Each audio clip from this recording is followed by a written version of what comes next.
एक जमीन पे जहां झाड़ियों के अलावा और कुछ नहीं है। किम सुओ या फिर कहे लॉयड फ्रंटरा अपने पेट्स और अपने लॉयल सर्वेंट के साथ एक जमीन को ऑब्जर्व कर रहा है। लॉयड जमीन पर अपना शवल मारता है और अपनी एबिलिटी एक्टिवेट करता है, जिससे उस विशाल जमीन में भविष्य की बिल्डिंग्स की प्रोजेक्शन आ जाती है। ये कहानी है एक सिविल इंजीनियर की, जिसने मीडिवल वर्ल्ड को पूरी तरह से बदल दिया। लेकिन उससे पहले चलिए कुछ समय पीछे चलते हैं। तुम्हें रैंडम एब्सोल्यूट बीइंग द्वारा एक कैंडिडेट के रूप में चुना गया है। अब से तुम knights of blood and iron novel के कैरेक्टर होंगे। ये था वो मैसेज जो किम सोहो को तब मिला जब उसने अपनी आंखें खोली। अचानक उसे एहसास हुआ कि वह उस फैंटेसी वर्ल्ड में पहुंच गया है जो उसने पिछली रात नॉवल में पढ़ा था। लेकिन वो कंफ्यूज था क्योंकि वह जमीन पर जागा। वह उठता है ठंड से कांपता हुआ, उसका आंखा मुंह सड़क पर सोने की वजह से पैरालाइज हो चुका है। सिस्टम उसका मजाक उड़ाता है, जिससे वह गुस्सा हो जाता है और लॉयड उसे मारने की कोशिश करता है।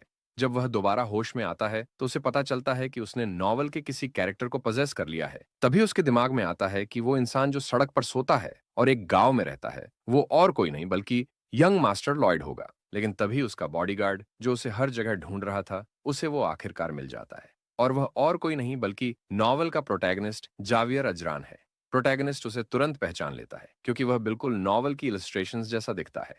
नॉवल में जावियर की रेपुटेशन एक सोर्ड्समैन के रूप में पूरे कॉन्टिनेंट में फैली थी, लेकिन शुरू में वह बस एक अनोनिमस नाइट था जो कि कंट्री साइड में काम करता था। जब प्रोटैगनिस्ट को पता चलता है कि वह आवारा लॉयड है, तो वह बहुत इरिटेट हो जाता है। ये देखकर जावियर कहता है कि उसने उसे कभी आवारा नहीं कहा, लेकिन उसे खुशी है कि लॉयड अपने बारे में सेल्फ अवेयर है।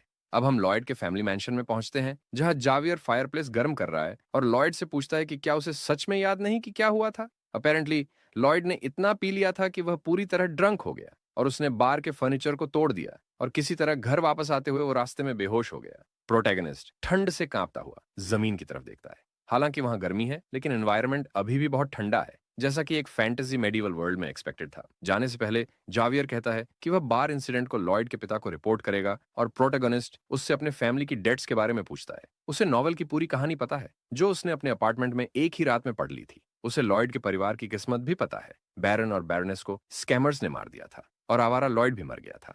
प्रोटैगनिस्ट लॉयड के अब तक के जीवन से बहुत गुस्से में है। यह उसके पास्ट लाइफ से भी बुरा है।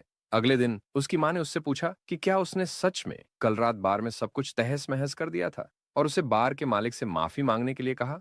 इस बार प्रोटैगनिस्ट सोचता है कि असली बॉडी ओनर को माफी मांगनी चाहिए क्योंकि उसने तो कुछ किया ही नहीं, लेकिन फिर भी कहता है कि वह माफी मांग लेगा। उसकी बातें सच में उन दोनों को डरा देती हैं।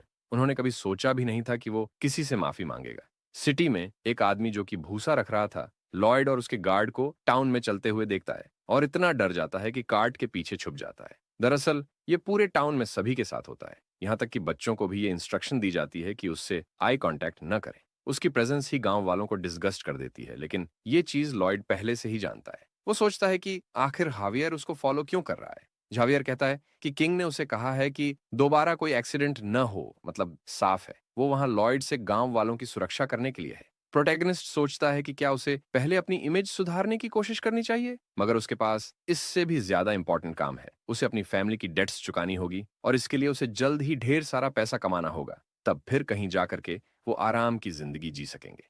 वह सिस्टम में कोई हैक चेक करता है जिसे वह यूज कर सके, लेकिन उसे सिर्फ दो बेकार की एबिलिटीज मिलती हैं। जावियर पूछता है कि लॉयड कहाँ जा रहा है, क्योंकि वे पहले से ही बार के सामने हैं। प्रोटैगनिस्ट कहता है कि उसका ध्यान कहीं और था और उसे पता ही नहीं चला कि वे पहुंच गए हैं। लेकिन हावियर उसकी हरकतों से अभी भी बहुत सस्पिशियस है और उसे लगता है कि वह झूठ बोल रहा है। जब प्रोटैगनिस्ट बार में घुसता है तो जावियर सोचता है कि वह कल रात से अलग है, जैसे वह कोई और ही इंसान बन गया हो। बार के अंदर हम देखते हैं कि लॉयड ने सच में पिछली रात काफी डिस्ट्रक्शन की थी। वह माफी मांगता है, लेकिन इससे बार मालिक और ज्यादा चौकन्ना हो जाता है। लॉयड के माफी मांगने की वजह से बार का मालिक उससे और भी ज्यादा डरने लगता है, तो लॉयड थोड़ा एरोगेंट बनने की कोशिश करता है, लेकिन उसकी माफी शायद ज्यादा काम नहीं करती। बाहर यावियर कहता है कि यह नॉर्मल है कि बार मालिक उसकी माफी एक्सेप्ट नहीं कर रहा है, क्योंकि उसने उसकी सारी फर्नीचर और डेकोरेशंस जो इतनी मेहनत से इकट्ठी की थी, सब नष्ट कर दी हैं। जावियर कहता है कि बार मालिक तभी सेटिस्फाइड होगा जब उसे कॉम्पेंसेशन मिलेगा, लेकिन प्रोटैगनिस्ट के पास पहले से कई फैमिली डेट्स हैं। जावियर आगे कहता है कि बार मालिक की मां की हालत सर्दियों की ठंड की वजह से और भी खराब हो गई है। लेकिन यह सुनकर प्रोटैगनिस्ट के दिमाग में एक ब्रिलियंट आइडिया आता है, जैसे उसके सिर में अचानक लाइट बल्ब जल गया हो। उसे याद आता है कि इस दुनिया में हीटेड स्टोन स्लैब फ्लोर्स का कॉन्सेप्ट नहीं है। अगर वो यहाँ पर यह बना सका तो यह जरूर अच्छा बिकेगा। ये कुछ ऐसा है जो लॉयड कभी नहीं कर सकता था, लेकिन किम सुहो की नॉलेज से यह संभव होगा। कोरिया में उसने सिविल इंजीनियरिंग की पढ़ाई की थी और आर्मी में रहते हुए एक घर भी बनाया था। नए आइडिया को लेकर एक्साइटेड, वह जावियर से कहता है कि वह वापस बाहर जाएगा, लेकिन जैसे ही वह लौट रहा होता है, उसे सिस्टम से एक नोटिफिकेशन मिलता है कि उसकी असली जर्नी अब शुरू हो गई है और अब उसे लोगों से आरपी पॉइंट्स कमाने होंगे। शुरुआत में उसे समझ नहीं आता कि इसका मतलब क्या है और वह सोचता है कि यह शायद एक्सपी की तरह होगा, लेकिन एक्सपी के उलट उसे ये पॉइंट्स मॉन्स्टर्स को मारने से नहीं मिलते, बल्कि कैरेक्टर्स के साथ अपने रिलेशनशिप को इंप्रूव करने से मिलते हैं। तो वह इसे जावियर पर टेस्ट करने का सोचता है। उसका इंप्रेशन लेवल जावियर के साथ में 30 पर है। ये नंबर बहुत लो था, तो वह उसे कॉम्प्लीमेंट करने की कोशिश करता है, कहता है कि वह हैंडसम है, लेकिन इससे इंप्रेशन और भी खराब हो जाता है। अब ये -31 हो जाता है। वह सोचता है कि फिलहाल इसे छोड़ देना ही बेहतर है, ताकि उसे और इरिटेट ना करे, और बार की ओर बढ़ता है। बार में लॉयड बार के मालिक के साथ एक कॉन्ट्रैक्ट बनाने की कोशिश कर रहा है। कॉन्ट्रैक्ट ये कहता है कि वह कुछ ऐसा बनाएगा जिससे वह उन सभी चीजों का कॉस्ट चुका सके जो उसने तोड़ी थी। बार मालिक, जाहिर सी बात है, उसकी एक्शंस से सतर्क और सस्पिशियस हो जाता है, यहां तक कि वह प्रोटैगनिस्ट के खिलाफ एक मेंटल बैरियर एबिलिटी का यूज करता है। क्योंकि उसकी रेपुटेशन पूरी तरह से बर्बाद हो चुकी है, उसकी पर्सनैलिटी एकदम अचानक से चेंज होना लोगों के लिए और भी अलार्मिंग था। इसके बजाय वह अपने आवारा वाली रेप्यूटेशन का यूज करता है ताकि बार मालिक को कॉन्ट्रैक्ट साइन करने पर मजबूर कर सके। अब कॉन्ट्रैक्ट हाथ में लेकर लॉयड कहता है कि उसके साथ नेगोशिएशन करना एक एक्सीलेंट चॉइस था, जबकि उसका बॉडीगार्ड उसे सस्पिशन से देख रहा होता है। बाहर के यार्ड में बाहर वह शवल से साइट का मेजरमेंट ले रहा है। हावियर उससे पूछता है कि आखिर उसके दिमाग में अब कौन सी नई स्कीम चल रही है, क्योंकि उसने बार मालिक को कॉन्ट्रैक्ट साइन करने के लिए धमकाया था।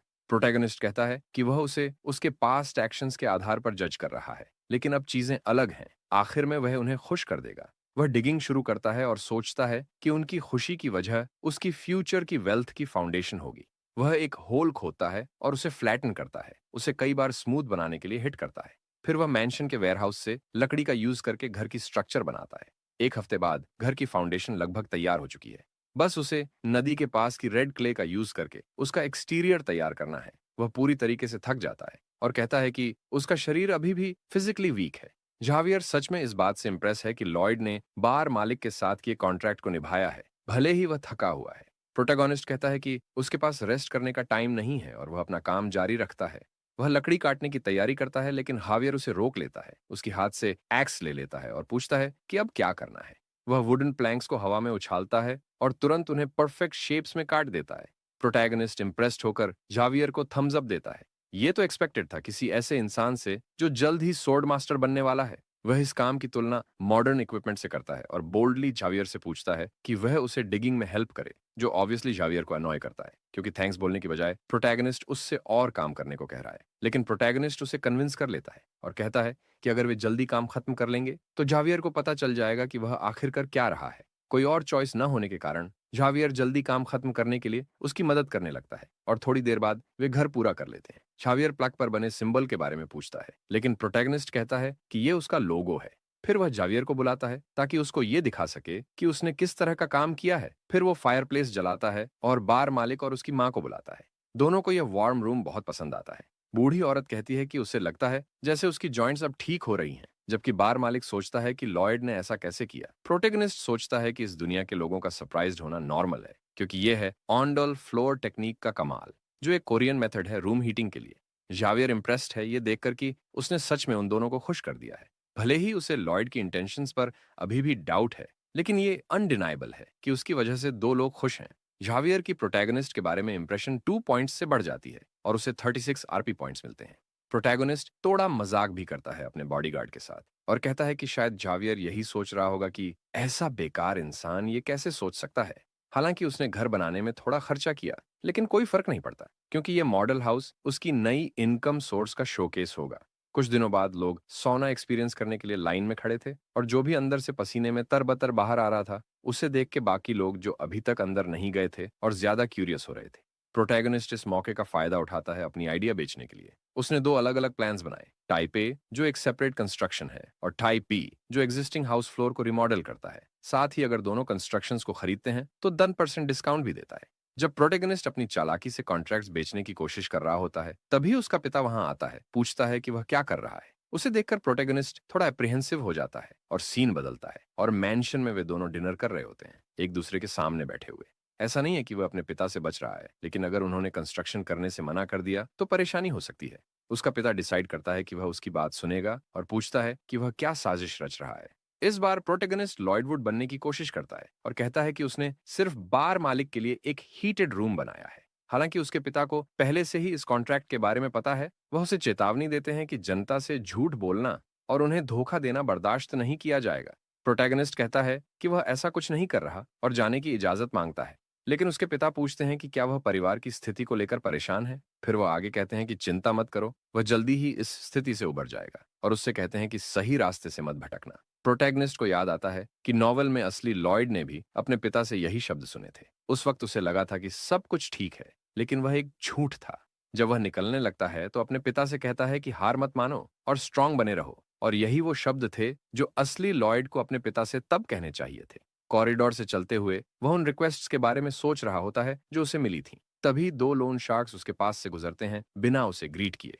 बैरन के कमरे में वे कहते हैं कि उसकी डेडलाइन में केवल 5 दिन बचे हैं और अगर वह पेमेंट जारी नहीं रखता है तो वे चुप नहीं बैठेंगे। प्रोटेगनिस्ट, जो दरवाजे के पीछे से उनकी बात सुन रहा होता है, सोचता है कि यह परफेक्ट टाइम है सामने आने का। उसे याद आता है कि उसे कुछ आरपी तब मिले थे जब हावियर की इंप्रेशन बड़ी थी और उसे पता चला कि वह इन पॉइंट्स का यूज अपनी स्किल्स को लेवल अप करने में कर सकता है। एक सेंसर उसे स्कैन करता है और उसकी सभी स्किल्स को पूरी तरह एनालाइज करता है। सिस्टम कहता है कि वह जितना दिखता है उससे ज्यादा स्मार्ट है, और प्रोटैगनिस्ट गुस्से में कहता है कि यह तो ऑब्वियस है क्योंकि वह एक हाई अचीविंग स्कॉलरशिप स्टूडेंट था। वह दो स्किल्स खरीदता है जो उसकी करंट नॉलेज पर आधारित होती हैं, बेसिक मेजरमेंट और बेसिक डिजाइन। भले ही उसे इनका मतलब पूरी तरह न पता हो, लेकिन वह दोनों खरीद लेता है। बेसिक मेजरमेंट एक्टिवेट होते ही उसकी आंखें हरे रंग में ग्लो करने लगती हैं। जैसे ही वह बाहर देखता है, वह अपनी आंखों से ही जमीन के एरिया को कैलकुलेट कर सकता है। डिजाइन स्किल एक स्क्रीन क्रिएट करती है जो उसे मॉडल्स जल्दी से ड्रॉ करने में मदद करती है, जो कागज पर करने से कहीं ज्यादा यूजफुल है।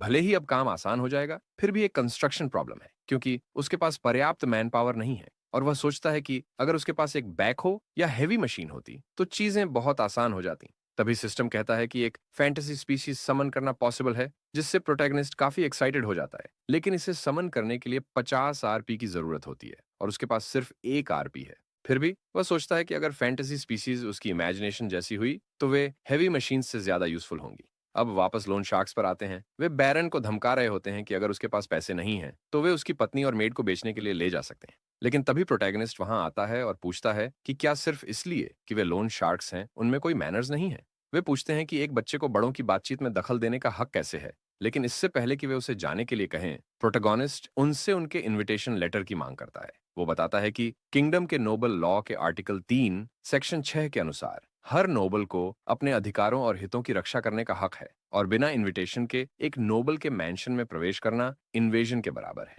लोन शार्क्स कहते हैं कि उन्होंने कभी इस कानून के बारे में नहीं सुना, लेकिन वह उन्हें इसे साथ में चेक करने के लिए कहता है और जावियर को बुलाता है। जैसे ही जावियर कमरे में आता है, प्रोटैगनिस्ट आदेश देता है कि इन इन्वेडर्स की बाजुएं काट दी जाएं।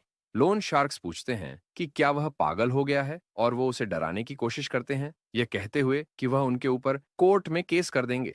फिर प्रोटैगनिस्ट कहता है कि इसीलिए उसने इस लॉ को उनके साथ चेक करने को कहा था। वह देखना चाहता है कि अदालत किसका पक्ष लेगी। जैसे ही जावियर अपनी तलवार निकालता है, दोनों लोन शार्क्स डर कर भाग जाते हैं और कहते हैं कि वे इसका बदला लेंगे। उसके पिता घबराए हुए उससे सवाल करते हैं कि यह स्थिति को शांत नहीं करेगा, लेकिन लॉयड उनके सामने पैसे की एक थैली फेंकता है। वह कहता है कि यह इनिशियल पेमेंट है जो उसने प्राप्त किया है, और यह इस महीने के लिए एक अच्छी खासी रकम है। उसके पिता सोचते हैं कि वह लोगों से जबरन पैसे वसूल रहा है, लेकिन हावियर उन्हें बताता है कि चिंता न करें, वह यंग मास्टर की निगरानी कर रहा है ताकि अपना वादा पूरा कर सकें। जब पिता देखते हैं कि जावियर को लॉयड पर भरोसा है, तो पिता भी उसे एक मौका देने का फैसला करते हैं। कॉरिडोर में चलते हुए जावियर पूछता है कि उसे ईस्ट लॉ के बारे में कैसे पता चला, क्योंकि उन्होंने हमेशा उसे स्टडी में वीक समझा था। लेकिन प्रोटोगोनिस्ट गुस्से में जवाब देता है कि बस उसे कहीं से पता चल गया, असल में उसने इसे नॉवल में पढ़ा था। उस नॉवल में जब कपल की मौत होती है तो लोन शार्क्स उनके शरीर को खोदकर बेचने की कोशिश करते हैं। उस समय हावियर कानून के बारे में बात करता है और दोनों का सिर कलम कर देता है। नॉवल की जानकारी फायदेमंद है, लेकिन एक मैसेज अब उसका ध्यान खींचता है। उसे 6 आरपी मिलते हैं क्योंकि उसके पिता का उस पर भरोसा बढ़ता है। वह एक सिक्लूडेड एरिया में जाता है और रैंडम स्पिन एक्टिवेट करता है। कई गियर्स हवा में तैरने लगते हैं, एक मैजिक सर्कल बनाते हैं, लेकिन यह उतना बड़ा नहीं है जितना उसने सोचा था। इस सर्कल से एक छोटा सा माउस बाहर आता है और जमीन पर गिरता है। उस छोटे से माउस को देखकर प्रोटैगनिस्ट सोचता है कि उसकी समनिंग फेल हो गई, जिससे वह माउस रोने लगता है। वह कम्युनिकेट करने में कामयाब होता है और कहता है कि यह फेल नहीं है और वह बहुत कुछ कर सकता है। प्रोटैगनिस्ट उससे पूछता है कि वह क्या कर सकता है, तो वह एक मैनुअल बाहर थूकता है। भले ही प्रोटैगनिस्ट उसे ग्रोस पाता है, वह उस ज्यूल कवर्ड मैनुअल को उठा लेता है और पता चलता है कि इसके क्यूट दिखने के अलावा इन माइस की कॉन्स्टिट्यूशन को सनफ्लावर सीड्स खिलाकर बदला जा सकता है। रेड सीड्स उन्हें 12 घंटे के लिए जायंट बना देते हैं, जबकि ब्लू सीड्स उन्हें छोटा कर देते हैं। वो पूछता है कि क्या ये हैमस्टर इंसान जितना बड़ा हो सकता है, क्योंकि हैमस्टर्स अच्छे डिगर्स होते हैं। अगर ये इंसान के साइज का हो जाए तो बहुत काम आएगा। जैसे ही वो उसे सीड खिलाता है, हैमस्टर ग्लो करने लगता है और साइज में बढ़ने लगता है। ये इतना जल्दी और इतना बड़ा हो जाता है कि प्रोटेगनिस्ट से टकरा जाता है और उसे थोड़ा दूर फेंक देता है। जो हैमस्टर पहले उसकी हथेली में फिट हो जाता था, अब वो करीब 10 मीटर लंबा हो चुका है। इसके अलावा उसकी डिगिंग एबिलिटी बहुत जबरदस्त है, जो जमीन को तेजी से खोद सकता है। ये जमीन को रोल करके हार्डन भी कर सकता है और अपने मुंह में काफी सारी चीजें स्टोर कर सकता है। प्रोटेगनिस्ट खुश हो जाता है क्योंकि अब हैवी मशीनरी का प्रॉब्लम सॉल्व हो गया है। लेकिन वो ऐसे जायंट क्रीचर्स को सबके सामने नहीं ला सकता, वरना लोग शक करने लगेंगे। इसलिए वो हमेशा अपने साथ एक किताब रखेगा और खुद को समनिंग जीनियस बताएगा। अगले दिन लॉयड वर्कर्स को इंस्ट्रक्शंस दे रहा होता है अपने स्लोगन्स के साथ। वो सबको अपने साथ बोलने के लिए कहता है, सेफ्टी फर्स्ट। लेकिन 30 लोगों की ये आर्मी काम के लिए क्लियरली डिमोटिवेटेड दिख रही है, भले ही उन्हें काम न करने पर भी पैसे मिलते हैं। प्रोटैगनिस्ट सोचता है कि बैरन ने इन्हें पहले ही क्यों नहीं निकाला, लेकिन ये उसके लिए बेहतर है क्योंकि अब उसे एक्स्ट्रा लेबर कॉस्ट्स नहीं देनी पड़ेंगी। वर्कर्स को मोटिवेट करने की कोशिश में प्रोटैगनिस्ट एक मोटिवेशनल स्पीच देता है। मिट्टी के एक हैंडफुल की तरफ इशारा करते हुए कहता है कि उसने रात भर इसे खोदकर निकाला है और उन्हें इसे कंस्ट्रक्शंस तक ले जाना चाहिए। असलियत में ये पोंग ने 30 मिनट में किया था। हाँ, वही हैमस्टर, अब उसका नाम पोंग है। लेकिन स्पीच देने के बाद भी वो लोग बिल्कुल मोटिवेट नहीं होते। प्रोटैगनिस्ट सोचता है कि ये नॉर्मल रिएक्शन है क्योंकि लोगों को काम करना पसंद नहीं होता। तभी उसे सीनियर नाइट न्यूमन इंटरप्ट करता है, जो पूछता है कि उसने अभी उसके ट्रूप्स को क्या काम करने के लिए कहा है। इस आदमी का वहां आना एक्सपेक्टेड था। इस प्रॉपर्टी पर 3 नाइट्स रहते हैं, न्यूमन, बायरन और जावियर। नोवेल की शुरुआत में बायरन और जावियर तब तक लॉयल रहते हैं जब तक प्रॉपर्टी कोलैप्स नहीं हो जाती। लेकिन उसके सामने खड़ा ये आदमी बैरन को धोखा देने वाला सबसे पहला व्यक्ति था। लॉयड पूछता है कि वो यहाँ क्या कर रहा है और वो जवाब देता है कि वो यकीन नहीं कर सकता कि वो सोल्जर्स को इतना गंदा काम करवा रहा है और नाइट्स का हेड होने के नाते वो ये बर्दाश्त नहीं कर सकता। प्रोटेगनिस्ट कहता है कि उसे लॉर्ड से अप्रूवल मिल चुका है, लेकिन न्यूमन फिर भी पुराने समय की बात करता रहता है और ये कहता है कि प्रोटेगनिस्ट सोल्जर्स को पर्सनल कामों के लिए यूज कर रहा है। लॉयड उससे पूछता है कि क्या उसे मार खाना है और इतना सुनते ही वो आदमी बहुत गुस्सा हो जाता है। प्रोटैगनिस्ट पहला कदम उठाते हुए उसके चेहरे पर रेत फेंक देता है। जो भी ये देख रहा होता है वो शॉक हो जाता है और न्यूमन पूछता है कि क्या उसने सच में एक नाइट की रेपुटेशन को टार्निश करने की कोशिश की है। प्रोटैगनिस्ट अनसुना करते हुए दिखावा करता है कि उसने कुछ सुना ही नहीं। फिर सीधे मैंशन लौटते हुए न्यूमन को ड्यूअल के लिए चैलेंज कर देता है। कुछ देर बाद मैंशन में जावियर उससे पूछता है कि क्या उसे न्यूमन को हराने का कॉन्फिडेंस है। उसका ओपोनेंट एक मौना हार्ट रखता है और एक सोर्ड स्पेशलिस्ट के नाम से जाना जाता है, जबकि प्रोटैगनिस्ट बस एक बेवकूफ है।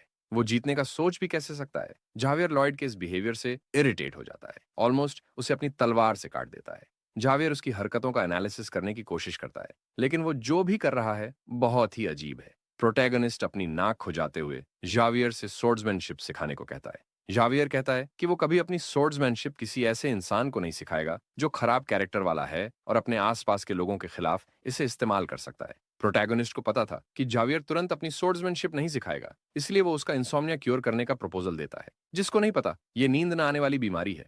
जावियर सोचता है कि उसे ये कैसे पता, मानो वो उसके मन की बात पढ़ रहा हो। प्रोटैगनिस्ट सोचता है कि उसने ये नॉवल में पढ़ा है। नाइट्स की रैंकिंग 4 लेवल्स में विभाजित होती है। जावियर का लेवल एक्सपर्ट स्वॉर्ड्समैन है और वो जल्द ही हाईएस्ट लेवल मास्टर स्वॉर्ड्समैन पर पहुंच जाएगा। उसकी नींद न आने की वजह उसकी सुपर ह्यूमन नर्व्स हैं। वो लॉयड के साथ कॉन्ट्रैक्ट अग्री करता है, लेकिन वो स्वॉर्ड्समैनशिप तभी सिखाएगा अगर वो उसकी नींद ठीक कर दे। वो बताता है कि उसने कई तरीके आजमा लिए हैं, जैसे cognitive behavioural therapy, herbal remedies, aromatic therapy. ये सब बताने के कुछ ही मिनट बाद जावियर पिलो पकड़कर बच्चे की तरह सो रहा होता है। प्रोटैगनिस्ट ने उसे सुलाने के लिए वही मेथड यूज किया जो टीचर्स क्लासरूम में करते हैं। इतनी बातें की कि एक पॉइंट के बाद वो खुद ही सो गया। अब जब उसने अपनी डील पूरी कर ली तो जावियर की सारी सोर टेक्निक्स उसकी हो जाएंगी। अगले दिन जावियर, जो अब एक अच्छी नींद के बाद रिफ्रेश्ड है, प्रोटैगनिस्ट से ग्राउंड के 50 लैप्स दौड़ने को कहता है। सरप्राइजिंगली वो बिना शिकायत के दौड़ना शुरू कर देता है। एक लैप कंप्लीट करने के बाद वो कहता है कि उसे ये करना बिल्कुल पसंद नहीं, लेकिन दूसरे लैप तक वो पूरी तरह से बदल जाता है और जावियर को इम्प्रेस करने की कोशिश करते हुए कहता है कि उसने एक्सपेक्ट नहीं किया था कि वो बिना कंप्लेन किए ये करेगा।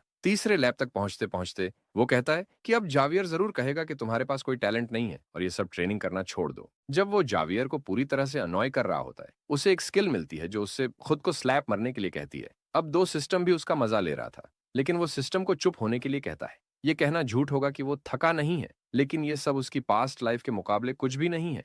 उस वक्त उसकी कोई फैमिली नहीं थी और वो हर दिन अकेले उठता था। काम पर वो बिल्डिंग के चौथे माले तक ब्रिक्स उठाता था और रात में ट्रक्स अनलोड करता था, सिर्फ इस उम्मीद में कि एक दिन सब ठीक हो जाएगा। उस दर्द और निराशा के मुकाबले ये कुछ भी नहीं है। उसकी डिटर्मिनेशन और सिंसेरिटी देखकर जावियर डिसाइड करता है कि अब वो उसे अपनी सोर्ड टेक्निक सिखाएगा। मैंशन में न्यूमन बैरन से बात करता है। वो निराश है कि उसके बेटे ने उस इंसान का अपमान करने की हिम्मत की जिसने इतने समय से उनके परिवार की रक्षा की है। उसे उम्मीद थी कि उसका बेटा अब सुधर रहा है, लेकिन ऐसा लगता है कि वो गलत था। बैरन कहता है कि उसका फर्ज है कि वो ड्यूअल को कैंसिल न करे, लेकिन न्यूमन से रिक्वेस्ट करता है कि उसे ज्यादा चोट न पहुंचाए, क्योंकि वो अभी भी इस गद्दी का एयर है।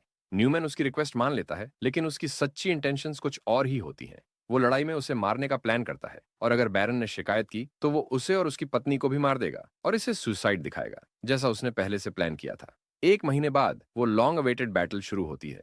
बैरन और बैरनेस अपने सर्वेंट्स के साथ एंग्शियस होकर देखते हैं। न्यूमैन पूछता है कि क्या प्रोटैगनिस्ट तैयार है। प्रोटैगोनिस्ट, जो सिर्फ एक शवल लिए खड़ा है, कहता है कि उसे मार खाने के लिए तैयार हो जाना चाहिए। मगर यहाँ पर हमारा ये एपिसोड खत्म होता है और अगर आपको ये एपिसोड अच्छा लगा होगा तो इस वीडियो को लाइक करिएगा और इसका सेकंड पार्ट देखना हो तो कमेंट कर दीजिएगा। और हाँ, चैनल को सब्सक्राइब करना मत भूलना ताकि अगली वीडियो की नोटिफिकेशन आपको सबसे पहले मिले। चलिए अब हम फिर मिलेंगे एक नए रिकैप के साथ। तब तक के लिए बाय बाय।